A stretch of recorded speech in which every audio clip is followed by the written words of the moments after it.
ആകെ മൊത്തം ഒരു വാലന്റൈൻസ് ഡേ മയാണല്ലേ. സോറി ട്ടോ, ഇതും ഒരു വാലന്റൈൻസ് ഡേ സ്പെഷ്യലാണ്.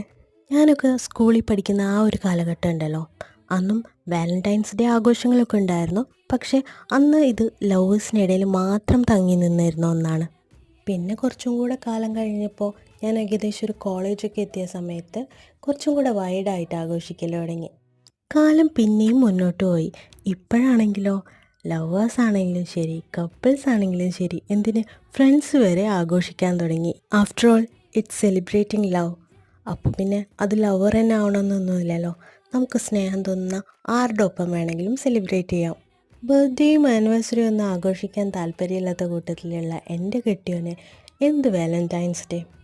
എന്നാൽ അത്യാവശ്യം കുറച്ച് ആഘോഷങ്ങളൊക്കെ വേണമെന്നുള്ള കൂട്ടത്തിലാണ് ഞാൻ. അപ്പോൾ പിന്നെ എനിക്ക് ആഘോഷിക്കാൻ പറ്റുന്നത് ഇങ്ങനെയൊക്കെയാണ്. അപ്പോൾ ഞാൻ ഇങ്ങനെ അങ്ങ് ആഘോഷിക്കുന്നത്.